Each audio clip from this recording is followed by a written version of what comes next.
like there's chimera ants. This is where the chimera ants came from, but there's even like more like calamities that Yeah. come from the Oh dark god, planet. the calamities, the zombie virus, Byron, the snake Hellbell. We haven't even seen those. We were like so far removed from any of that shit that we haven't even touched it yet. You gotta love shooting God magnet. Love says it's don't you grab it. This video is brought to you by T-Blocks. Enjoy the content now, but stay for the shilling later. Welcome to Lobster Magnet Friends. I'm here with my buddy Goro Gregoro. How's it going? And we are here to talk about another beautiful, convoluted, incredibly dense chapter of Hunter x Hunter. So it's funny, on like Twitter, I saw some guy, we were talking about this a few seconds, I'll repeat the conversation. I heard some guy complaining about the Succession War, and he used like the image of like the Swinko guy saying, "This Succession War could suck my dick!" And he was like saying like, "I hate all these characters, I hate everything about this." But like, part of me was thinking like, that's the point of Hunter x Hunter. That's the whole point. That like Togashi, Hunter x Hunter isn't a shonen manga. It's not about Gon. It's not about Killua. It's not about the Hunter Association. This is just a medium for Togashi to write whatever the fuck he feels like. Yes. And you gotta accept that fact if you want to get on board with this manga.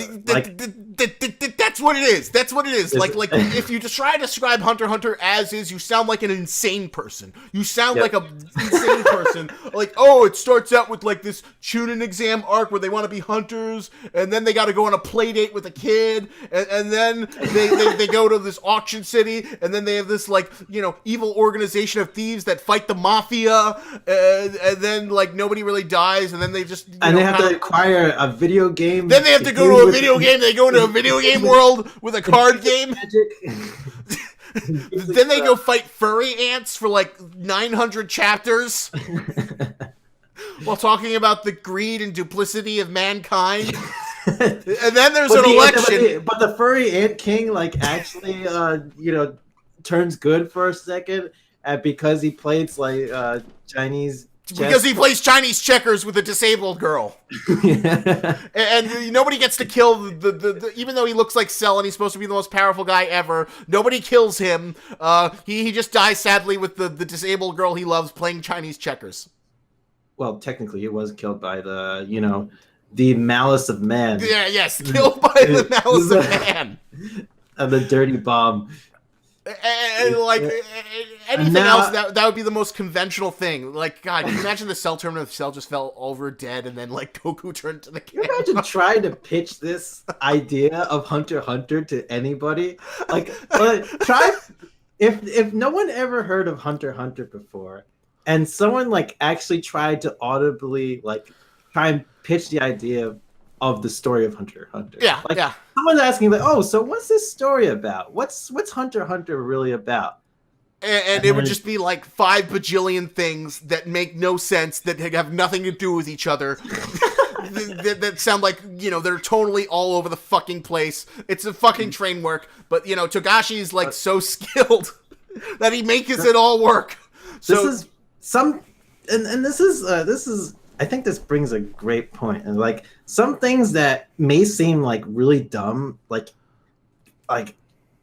in unpitchable kind of way, you can't really describe this, they still turn out, some things can just still turn out into beautiful stories, written works and whatnot. Yeah, like the little story of Gyro, our favorite character, who we're waiting to appear, who gets a whole chapter and half an episode devoted towards him.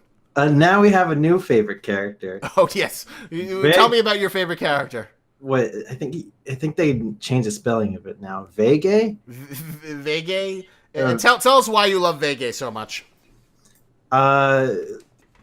He's just he plays the straight man in this absolutely bonkers Hunter x Hunter universe right now. He plays the complete straight man of this shit is crazy. I don't believe any of this shit. I don't believe in magic powers. Magic is stupid until he sees the until he's most the most beautiful girl of his to the dreams. most beautiful girl of his dreams, his ultimate fetish, his waifu of waifus, Biscuit Kruger in her freaking real form. I love it. Oh my god, those deltoids. The definition is amazing. Those pecs. It's incredible. The arteriovascular lanes. The dominance of her bulging quadriceps. Yes! That icy chanting yet sinister contour of her trapezius to her deltoids. That was like the most amazing part. Oh man, I just love that part so much. He's fallen like head over heels over Biscuit Kruger all of a sudden, and he's just like he's too flabbergasted to even like coherently talk. Like he's too infatuated. He's got that muscle girl fetish apparently hiding deep within him. And now he's just like, teach me then, teach me, master. I will subserve to you at any point. That was a pretty hilarious moment. You gotta keep up with his captain, his like aggravated captain persona in some ways. Just like, yeah. It's not that I like you or want to learn NN or anything. Baka. It's Tsundere. Tsundere. Muscle fetish man. Muscle fetish man who happens to be a bodyguard for the prince. Jesus Christ, Togashi. How do you do it? How do you manage it? So what do you think? We got all this ability explanation. The one I thought was really interesting.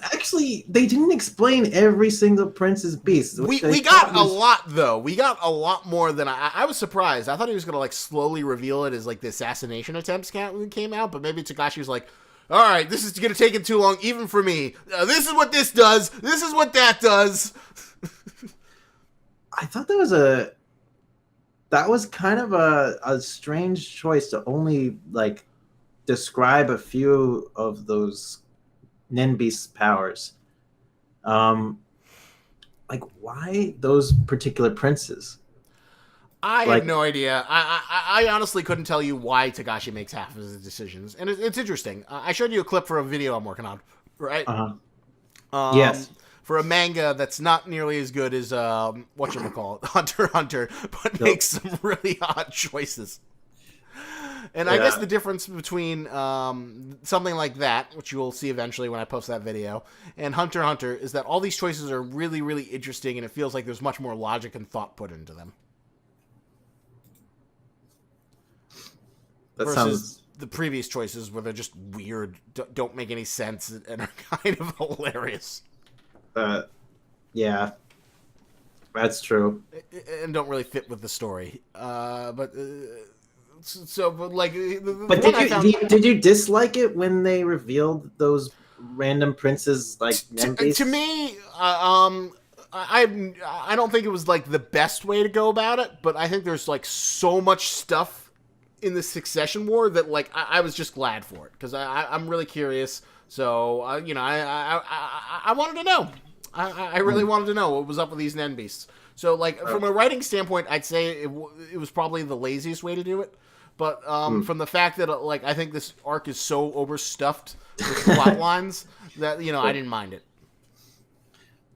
I definitely like I thought that was really interesting, the Tyson prince, or the prince with, who's, like, preaching, like, Jesus' love or whatnot. Mm-hmm. So, like, it seems like it's the worst one. So, like, the way it works is that, like, it draws Nen from... And we're seeing that a lot. There seem to be, like, a lot of, like, beasts that draw power from the followers. Like, I love that scene with Hockenbergs. Yeah, I think... the Hockenbergs one was, like, really cool. I want to talk more about that, actually. All right, so we'll get into Hockenberg in a second, but like I love the like what's the Tyson prince or the religion of Tyson? I'm just gonna call her Tyson. Yes. I think your name is Tyson. His name, her name, whatever. Well, isn't Tyson the religion, or is that the prince? No, I think the Tyson is the prince. Okay, well, so Tyson and her Jesus religion, I love the fact that her like Nen Beast is based around that in the sense that like the more you believe in the teachings of Tyson, the more happier you feel, and then the Nen like it sucks up aura from those people, and then brings it back to her and the Beast. But if you don't, and then and you feel better about it. But it's almost this weird thing where it's like, oh, you can see how she could become a prophet for Jesus or whatever. She's got this Nen Beast that keeps on like making her followers feel good. But like, so how is that going to protect you? If it can only affect people who are already under your influence, aren't you completely fucked if someone like tries to stab you? That's, I don't know. Because it can only punish you if as of right now, unless there's another restriction, if you do something against the teachings of Jesus. Yeah, that's a strange Nen Beast power to have. Like, it's just like to make sure that your followers are loyal, I think. Yeah, I guess. I wonder if she's going to be like the second one to die, because it feels like she's got a big old target on her back, and she's got like nothing to protect her other than Krapika's Nen teacher. I mean, I suppose. It's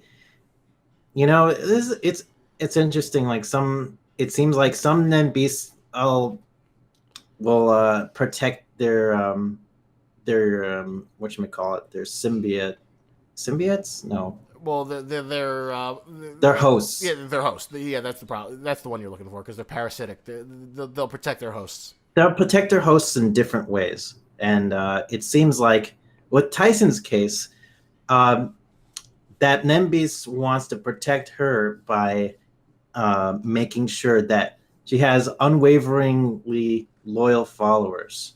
That if they break the followers' rule, then they're traitors and can't be trusted, and they will be eliminated. Well, that's great and cute and whatnot, but like someone comes to shoot you, what are you gonna do? Assuming like maybe the followers get powers like the Hockenbergs. Well, this is why. I mean, it seems like Nembis can't fully protect princes in a lot of ways. Like some Nembis don't focus on the aspects of like singling out traitors.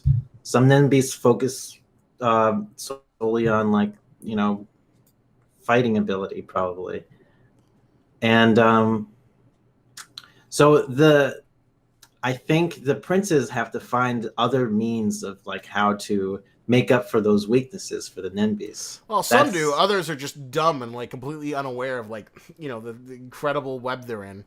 So let's get into Hockenbergs because I thought he was going to die first, but I thought that was really interesting. And now we're thinking like he's a real contender now, isn't he? Yeah. Well, he's like the good prince. He's the one who wants to like end all of this, but whatchamacallit, I love the fact that like when he says the prayer and like everyone was a feather, it like enhances their aura, so they have like this outstanding superpower, and like even like the bodyguard's like, we have to kill him now. He could be a threat to you, Benjamin. Yeah, that was really cool, and I love how like Benjamin has like his hands in every little like like plot thread of the other princes as well, because he's obviously the first prince, so he gets to have a personal bodyguard attached to each one of them. Yeah, exactly. He's the highest in the pecking order. So he essentially knows like the most of like what the hell is going on with everything at this moment.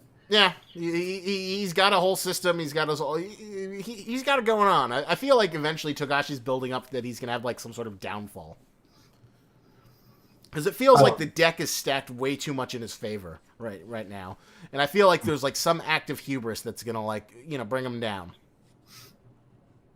Yeah, probably. As of right now, like I guess he's the one I'm rooting for, but like there is this like feeling in the back of my head that's like this is going too well for you. You've got too much going for you. You got basically you're like Crollo Lucifer, and that you've got X amount of billion Nen powers from like the people who've died for you over the years. You've got this Nen beast, which we still don't know what it's good for. Your Nen is strong enough that you can repel bullets. You're a beast who like wrestles lions to their deaths. You have a paramilitary squad of people who believe you so much because they think that you're the best ruler. Well, what do you got going against you? And then there's Hockenberg. Hockenberg with his like Yeah, his followers with gorilla that are eagle like beast. growing in power, like in terms of their aura. But well, here's an interesting question though. What do you think of your favorite Nen beast, that freaking chameleon lizard monster? I I read the description of that, and it still doesn't make that much sense to me. It I had sounds to see it in terrible. I had to see it in action. It says it can make like any kind of drug, Or apparently. chemical. So what? Does he know? Is he gonna like reach into it and like pull out chemicals and throw them at people? Is that what it does? I I I have no idea. And it sounds like but it sounds like the princes don't even know like how their Nen beasts work. So Yeah, how do exactly. you even think to like even do that? Like how do you even think like, oh, I'm gonna pull out such and such chemical from my Nen beast because it can do such and such? I don't know. What Maybe it spits acid or something. We'll have to wait and see. That also felt like as useless as Tyson's Nen Beast. I mean, it seems useless because like the prince doesn't know how to use it. Well, the Well, prince would we don't obviously know. not know how to use We it. don't know if the prince knows how to use it. We so far we haven't seen How would any. they know how if We don't know. We have no idea. the princes can't even see their own Nen beasts? Yeah, we have no idea. We've yet to see like a prince like command a Nen Beast. Well, it's interesting though. Now that I think about it, like these Nen Beasts are kind of like very similar to JoJo stands. Yeah, yeah, that's They each have these weird abilities, although the JoJo stands are like, a lot of them are like super powerful ghosts that can punch the shit out of things. Well, as far as we know, we don't know if the Nen Beasts can punch shit in like the Didn't we corporeal make world. this comparison to like other Nen power stuff? Yeah, we said that they're like, but this feels like the most explicitly JoJo because like Nen power is like, they draw their influence from JoJo in the sense that like every stand has like some sort of like, ha ha ha, this is my stand. It's gonna make you feel really guilty, and then the more guilt you have, it gets really. Oh yes. They all have like really really specific powers. Yeah. That like, oh, I could do this and blah, and that seems very much like Nen. But versus Hunter x Hunter, this is the first time where like that power is like manifested into like a creature that follows the person all the time, Yeah. which is of course very JoJo like. Yep. That's true. But Very JoJo. very JoJo like. Did you have an opinion on which one of you was your favorite out of all the Nen Beast abilities revealed? Right now, I'd have to say it's Hockenberg's at the moment. The Hockenberg one seems really interesting. Well, it's nice that like the loyalty and prayer like manifests into this like incredible god tier aura to the point where like it makes even his underlings like ridiculously powerful. Yeah, and they're gonna like something is gonna happen right now between Hockenberg and the First Prince. Like, uh, like either Hockenberg gonna like die really quickly, or he's gonna grow into like some kind of superpower. Well, that's also the big thing. Krapika, for whatever reason, seems to think that like if he can get like just one person to like quit the ceremony, the whole thing will unravel. And Hockenberg like said, I don't want to participate in this. So, like, what does he formally have to do to quit the ceremony? Does he have to like jump off of the ship? Does he just have to like vow to non-violence? I don't know. I don't know what the restrictions are, but I think that was like Karapika's like crazy theory. I don't Yeah, even know if that's it's his like crazy. entirely accurate. It doesn't feel like it can be accurate, but I feel like what's going to happen is because that would be the like easiest. All the other younger princes would probably want to get out of it as well, but Yeah. then like they probably there might be like some kind of restriction that they don't know about that they have to activate to get out of it. But Because like I don't to know. me, like I feel like Tagashi isn't gonna like. Well, I feel like we're gonna get like maybe like 4 or 5 other prince deaths. Mhm. Oh yeah. Also, like the like the hippie prince with like the like puffy hair. I like that his abilities that like he shows someone their deepest desire and then it activates a trap. he shows everyone their deepest. He shows a desire. person their deepest desire, and then like once they claim that desire, it activates a trap. Yeah, I'd have to see it in action. I don't. Some of these descriptions, like they seem like they could be powerful on paper, but I really like seeing the Nembe's like abilities in action Yeah, more so. that's fair. So what was I saying before that? I was talking about. Um, I, I, don't- I don't Remember? remember. I don't remember. But it was about Hockenberg. Oh yeah, this is what I was saying. So I think what I feel like is gonna happen is that like we're gonna see like we're not gonna see like an end to the Succession War where they like kill each other, but we will see like half of them die, like 4 or 5 of them, and then what's Okay. gonna happen is like Krapiga will figure out a way to stop the Succession War, and then he'll figure out what the rules are in terms of having someone successfully succeed from it. Okay. That seems like it's plausible. That makes the most sense. I don't think Tagashi would have introduced that like little fact if it wasn't like some basis in reality. And it seems like the easiest way to like put an end, and it kind of fits into like Hunter x Hunter's modus operandi. Because remember in the whole York New City arc, the whole point is like, oh, Krapiga is gonna kill this Phantom Troop. He's gonna kill the Phantom Troop. But it ends dramatically with a hostage exchange. With a hostage exchange. It feels like that would be an appropriate way to end the Succession War, where we have the sort of anticlimax. Because, Krapiga doesn't kill all the rest of the spiders. He lets Krollo go, and he, kind of like becomes a slightly less damaged person. But he still kind of fails at like everything he wanted to do. Yeah. Then he gets a new goal of getting the eyes back, and he becomes a slightly better person. Yep. He's now a somewhat good person still at the Well, moment. he's always a good person, but like the whole point was that like he's a good person who was forcing himself on a path of misery to like murder these things, and ultimately he was like kind of being self-destructive.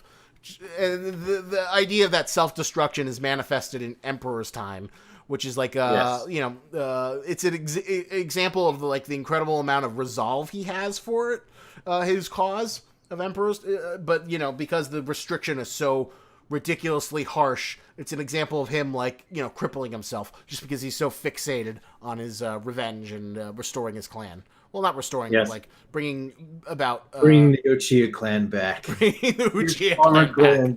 Former glory. Yes, bringing what's his family called? The Kurta back to their former glory. Oh yeah, is that it? I guess that was what they were called, Kurta. Yeah, the Kurta tribe. That is what Krapiga lives for. But anyway, that feels like that's the best way to end the Succession War, and then like maybe towards the end of it, we get some Hisoka versus Spider action. Maybe the Zodiacs can show up again. God, I'm still waiting for Tagashi to just like completely derail from this like political art for a little bit and just like go to Gon, like doing his paperwork. Like, oh geez, I wonder what my dad is up to. It'd be really funny if like they get to the Dark Continent, but like Gon's already there, and he like rediscovered his Nen power, and he like he's so badass he was able to like run across the water or some shit like that. Oh. Yeah. he swam all the way there, some bullshit like that. Yeah, exactly. Like that would be an interesting way to reintroduce Gon. That the only way you can get your Nen power back is to swim 10,000 miles. Yeah. Sounds about right. I wonder if we'll ever see Kahlua, because I feel like Tagashi found a method to like effectively write him out of the story forever if he wants. Yeah, that's a good point. I think he might show up in like little cameos with his sister to like, like do some Deus Ex Machina thing. Deus like Ex Machina, where he comes in and saves the day. Every once in a while, because like he now has that power. Like with the Deus Ex Machina thing. It does put it does kind of like put a hinder on like what Togashi can do with Killua now, right? Yeah, I think it's well. If we're talking broader about Hunter x Hunter and like how long, it's weird because like technically Hunter x Hunter ended its purpose when Gon met his father. Like there's no like other than like a million little side plots. There's no overarching goal that's driving the series, right? Well, we gained somewhat of a new purpose now because through like Gon meeting his father, we learned like what Gon's father was truly seeking, and that was like to discover, this outside brand new world.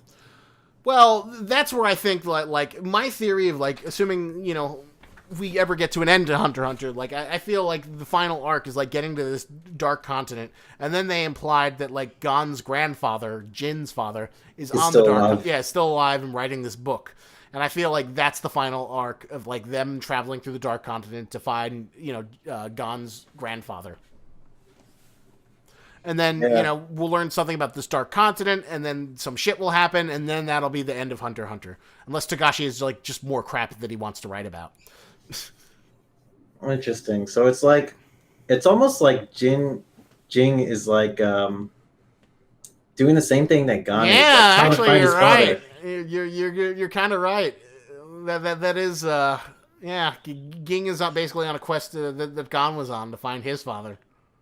Wow. It's kind of amazing if you think about it. Yeah. Oh, that'll be really cool.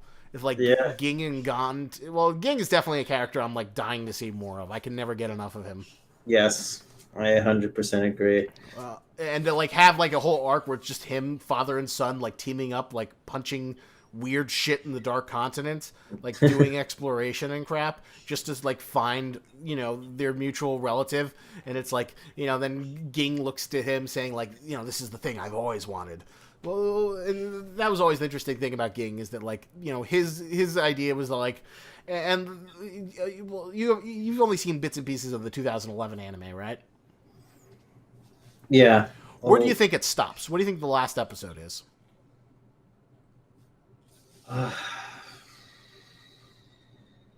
It's after the election.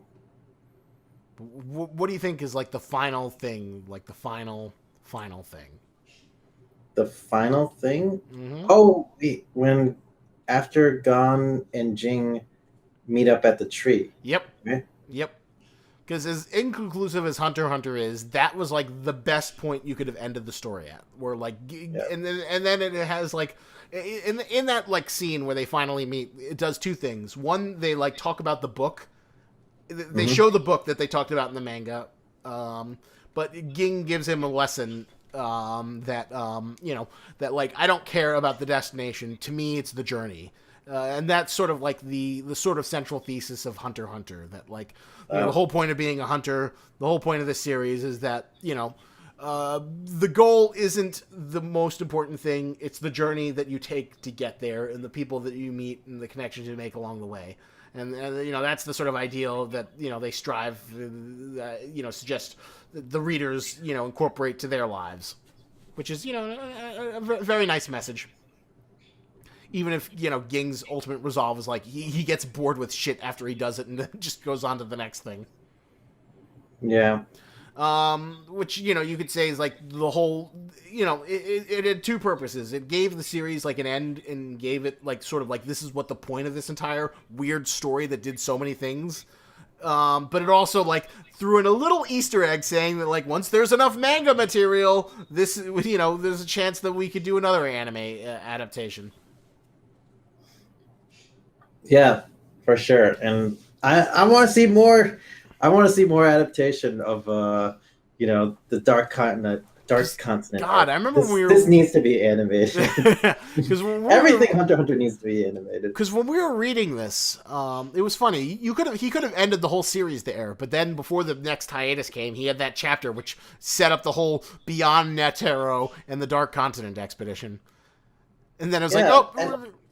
And it felt okay. It didn't like Hunter x Hunter can definitely continue from there because like I got so excited about like the Dark Continent when Jing was describing it everything. All this mystery behind Jing was like suddenly like starting to unravel little bit by little.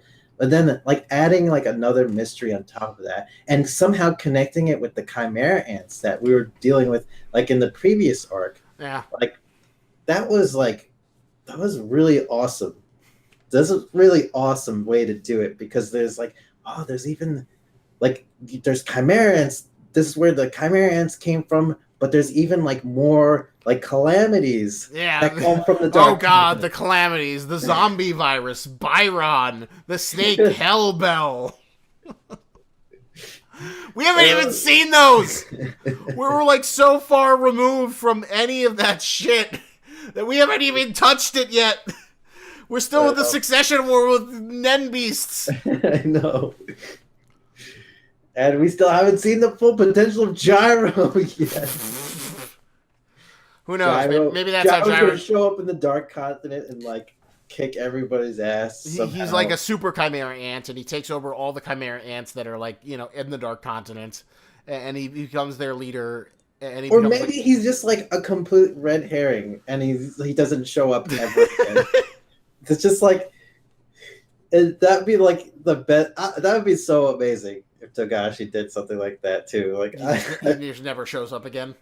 Yeah, it's just like all this hype for this guy, and like Togashi wouldn't forget him, I don't think, but he wouldn't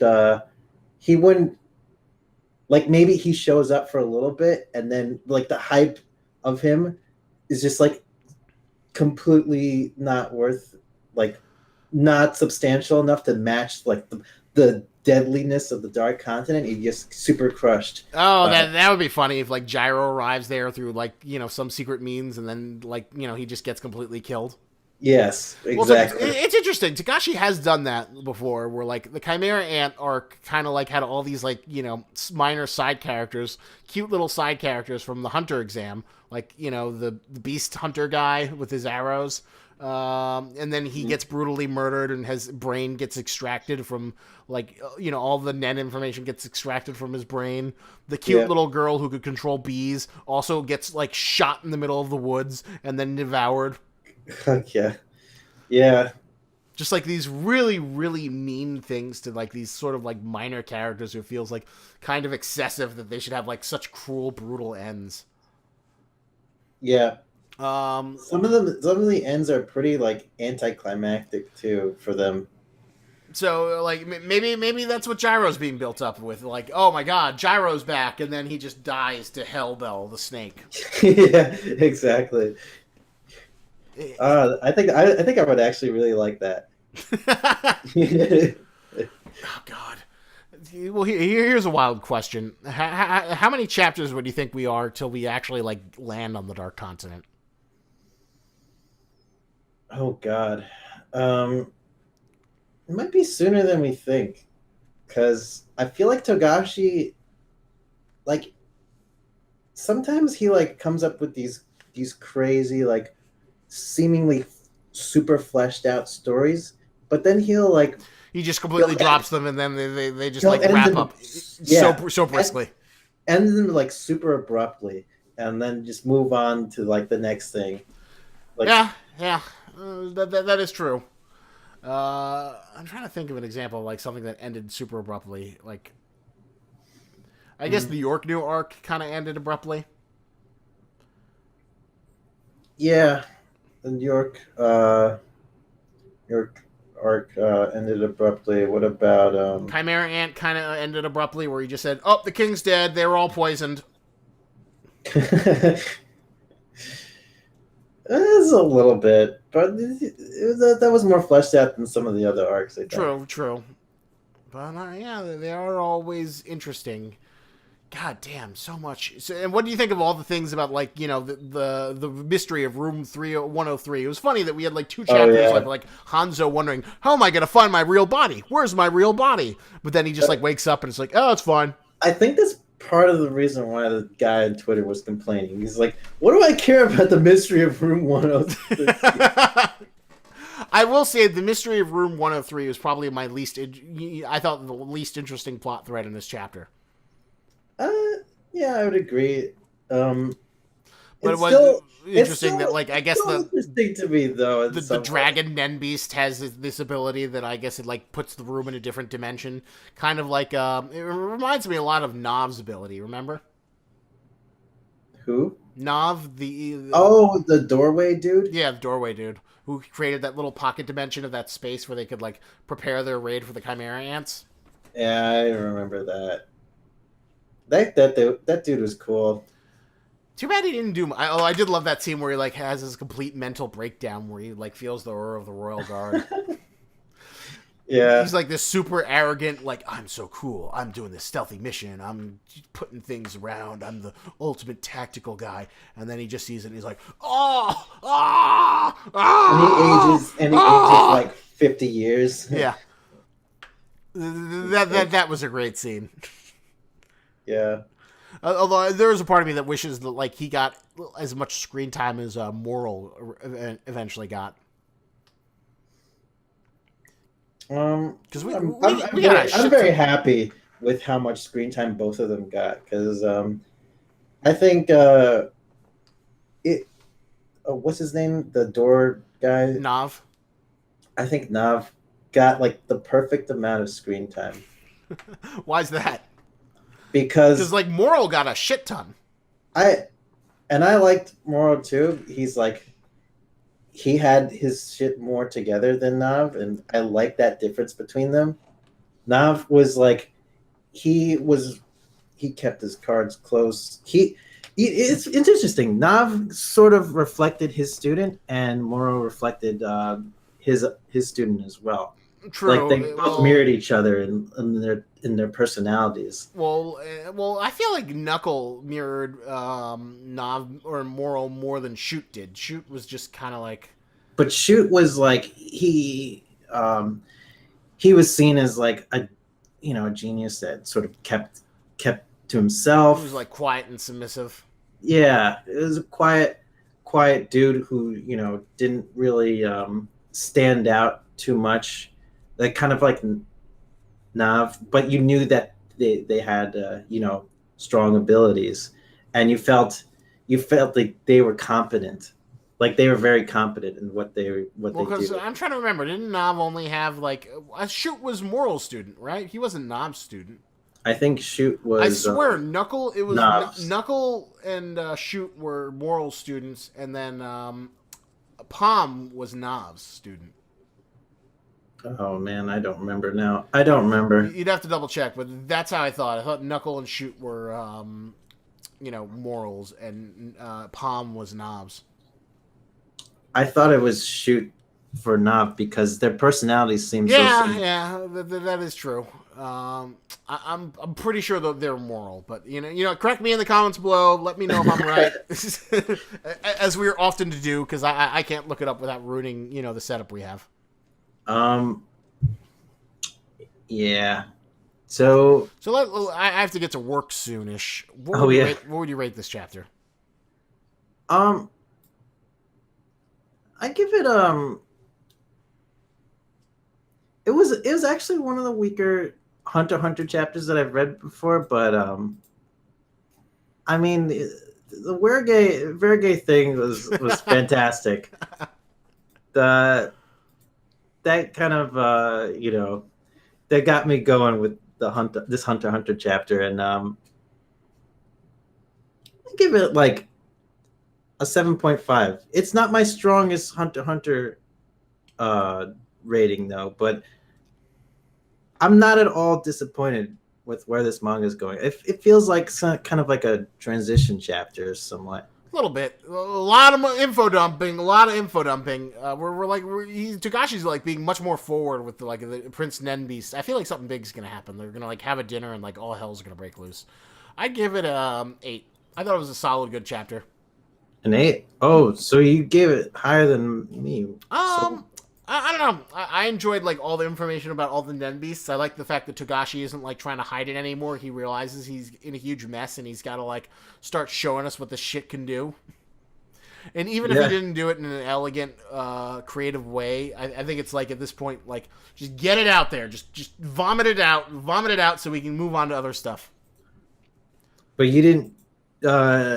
you didn't mind as much of the room thing, the 1013. room thing, I wasn't a huge fan of, but it didn't kill the chapter for me. Uh, it didn't. It felt a little bit. For some reason, that whole bit with room 1013 felt a little bit lackluster for me. I just. I mean, it's still interesting. It just.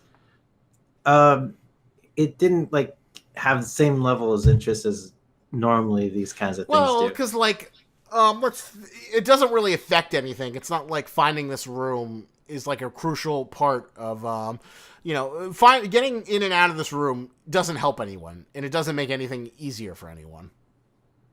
Yeah, I guess it doesn't really like help progress like even one of these subplots really that much. Yeah, that's why it feels like really kind of boring and egregious. The fact that like, unless Togashi's like setting up for like some big moment where like, oh shit, I'm gonna be killed by Tesseract, and then they like jump into the room. Oh shit, that'd be so cool.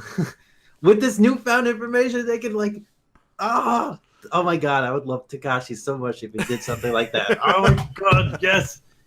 We'll Yes. see. We'll see. To me, I feel like it's a waste of time, but it could all be. You never really know. Every now and then, like Tagashi was like setting up all these dominoes, and then they all fall together, and you're like, "Oh my god!" Oh man, that would be so cool. That would be so cool. I just want to see Tesseract. I feel like he's the most interesting prince, but that we've seen like the least from. Yeah, we need to see what happened to Tesseract and Theta. Yeah, her name is. I'm surprised you still remember her name. It's amazing. I think it reminded me because, like, is it Fifth Theta? I'm pretty sure it's just Theta. Theta's her name. I don't know, because Okay. she's this poor girl and she's in the worst situation. She knows about Nen, and now that like we don't know what happened to her, it just it leads your minds because she's like the personal assistant of Harvey Weinstein. That's how bad her position is right now. Pretty much. Yeah. It's like a Harvey Weinstein was like, teach me Nen now.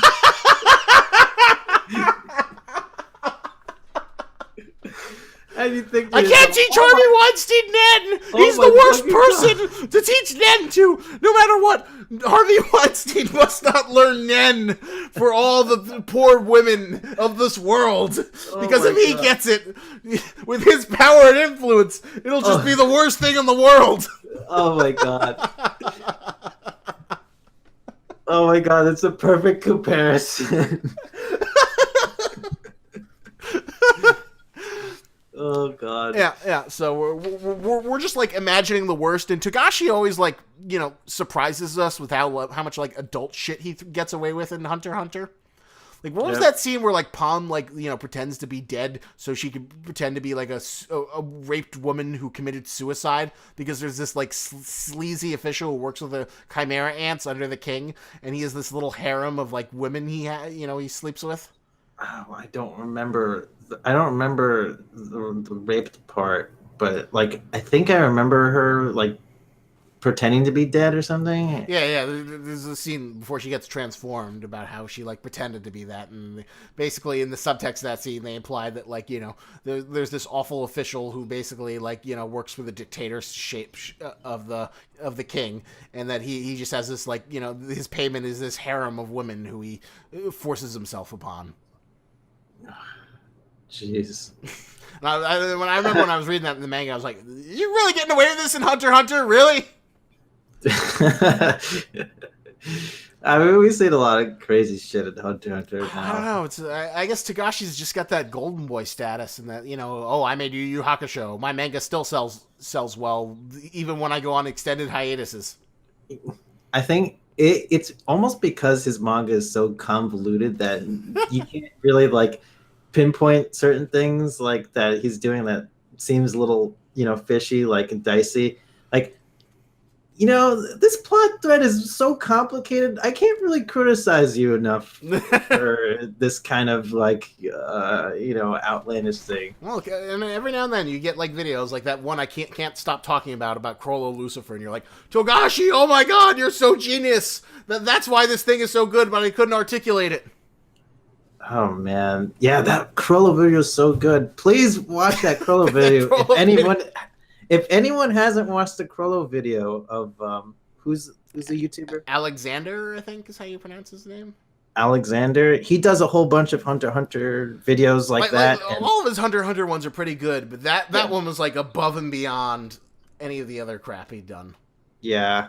Oh man, how long have we been geeking out on Hunter x Hunter? Like for this review? 45 minutes. 45 minutes of Hunter x Hunter geeking out. Just... It's funny. We have our ebbs and lows. We're like, we can end it here. Then we think about something else that reminds us about something else. It's like this cascading pinball of interest. Thus, the world of Hunter x Hunter. And because it's weird. Like Hunter x Hunter is like the deepest but most shallow of the shonen universes. Why most shallow? Because like I'd say like One Piece is more fleshed out, because like you have an idea of like what the geography of the One Piece world is. You have an idea about like all these little details about each location. You know, Cake Island has like the blah blah blah, and then it has the blah blah blah. But like Hunter x Hunter, it's like I have no idea how many nations there are in the Hunter x Hunter universe. I have no idea what their cultures are like. But like, you know, Togashi just picks one thing he finds really interesting, and he goes into a deep dive. Yeah. And he goes balls deep, because like think about it. He fleshes out like things because he dives so deep, though, doesn't he? Yeah, but like, you know, like Meteor City, like we've never heard of Kakin up until the Dark Continent arc, right? That's true. It was never mentioned that there's this Saudi Arabia place that's so rich they could fund this giant whale ship to go to the Dark Continent. But then, oh my god, we're learning Kakin's got a military, it's got 12 princes, it's got so much crap.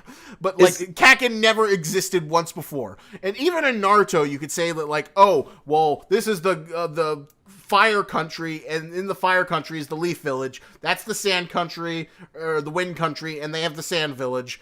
So, you know, you have like these 5 villages, and over the course of the series, you know, they all get introduced. We all learn about their cases. We get a political infrastructure, like sort of early on, right? Yeah, with, yeah. Like some of these other series. That feels a little bit more consistent versus Hunter x Hunter, where it's like, you know, we learn a lot about York New City, we learn a lot about Greed Island, but they feel like, you know, tiny little pieces of this larger world. We learn a lot about the NGL, but it never feels like it's a cohesive, you know, huge world that we're exploring. You know, right. Same thing with like One Piece. Like we it feels like we're getting this progression. Like we learn about, you know, a little bit of East Blue. We learn about the Grand Line. You know, there's like, I think that's what makes this kind of interesting, because like the more we dive deep into like these smaller things, like in the Hunter x Hunter universe, I feel like we get like a bigger, larger scope political picture. We do. We get like a much deeper view into like the Kakin culture and society than we do like, you know, the frickin' Black Ninja Village with the rapping ninja in Naruto, or the Sand Village. They just have like, you know, very surface level design elements. Okay, the Sand Village is frickin' Saudi Arabia, and they all have turbans and sashes and other, you know, vaguely Arabic like looking design aesthetics, and that's about it. Versus like, you know, here where we're like, oh well, you know, the first prince, there's the Kakin military where people train to become the Kakin military, and that feeds into his ability that gives them Nen and all this other crap we learn about it. Yeah, and remember, like Kakin was never set up. I'm thinking even like bigger than that. I'm like thinking like, you know, how does Kakin like play in its role for like the rest of the continents? And well, we have no idea, because like there isn't really a cohesive, but you kind of wonder, because you know, but there is like this like UN kind of group that is like the IGO or something. I forget what they're called. It was like the 5 Nations something. They didn't want Kakin to travel to the Dark Continent because of the 7 calamities. and that sort of gave us a little bit of a sense that there was this sort of like more global superpower like working behind remember, the scenes. we didn't learn about that till like 300 plus chapters in. That's not like something that was set up. I know. Like, I'm not saying that these are complaints. I think that's why Togashi works so well. But like that's why I feel like the Hunter x Hunter universe isn't as well defined as like something like the Naruto or the One Piece universe. But you can sort of see it becoming more and more well defined. But like the individual locations and like the culture about them are infinitely more deep than like most of the locations in Naruto. Like you have a better, broader overview of what the Naruto universe is, but you don't have the specific details. While, you have like a sandbox view of like a few separate locations of the Hunter x Hunter universe, but they're like deep as the Mariana Trench. Yeah. I definitely agree with that. Because like we learn about the mafia, we learn about this underground auction in York New City and the politics of counterfeiting. It's kind of like reflective on most people's lives, because you think about it, like most global politics, like in the grand scheme of things, like there's a lot of like grand, like large political things that don't affect us. A lot of the time we're just mostly living our lives within our small little bubbles. And even if we do become like world travelers who go to see places, at most we'll get like a very like quick skim of a place. We won't like have that sort of ingrained experience of like living there. Yeah, exactly. Well, I guess that is an interesting perspective, that like it is more reflective of our lives. As much as we like to think, we live these broad experiences, we live in like maybe 3 or 4 same locations in our lives. And, there's always 10 billion other places that we will never visit, we will never understand, we will only have the broadest understandings, but, the places we are in we'll know very well. Yeah, exactly. Just like, think of it like, people who go to cons or something like that, like the intricate levels of nuances between different cons, and like which ones are better, which ones are better, have the best cosplayers, which ones have the best panels, like who's gonna be paneling this time, which YouTube celebrity, this panel, this con only has like YouTube celebrities that have 10,000 survivors. Well, this one has 5,000, 50,000, this one gets the 1 million plus people. Yeah, and that's a world most some people will know very intimately and other people will never discover. Yeah, exactly. And that's why that's life. That's Hunter x Hunter is good. All right. I really got to get my ass to work. All right. Thanks for hanging out with us. We hope you enjoyed our balls deep going into like as we use Hunter x Hunter as a way to reflect upon the very nature of life itself. Yeah, definitely. And we will be back, next time for next week for more Hunter x Hunter goodness. So thank you for hanging out with us. And remember, lobsters and tennis, but don't you grab it. Do you like clothes but hate shopping? Then T-Blocks is the subscription service for you. But I know what you're thinking. But Lobster, how is that any different than Loot Crate or the other subscription services? Well, T-Blocks sends you t-shirts, which is clothing, which is actually useful, unlike the useless swag junk that Loot Crate keeps peddling on gullible schmucks. And this isn't just knockoff brand crap. T-Blocks hooks you up with licensed shirts for all the stuff you love, because you need clothes. How else are you going to keep your puny human man flesh protected from the elements? T-shirts are useful for any occasion. Wear them, give them to friends, give them to enemies, knit them together, make a quilt. T-shirts are life. And you know the best part? It'll only cost you $6.99. That's right, you can get 12 shirts sent to you for once a month for only $6.99. And you know what? If ultra cheap licensed goods are too basic for you, then there's also the Community T-Block set, which features original designs from the best up-and-coming artists, so you can keep that hipster street cred. But I'm here to save you even more money! Use the code LOBSTERTBX at checkout and you'll save 10% on any order. Be a t-shirt wearing god amongst mortals. Use the power of the most expensive seafood to get you the cheapest t-shirts now!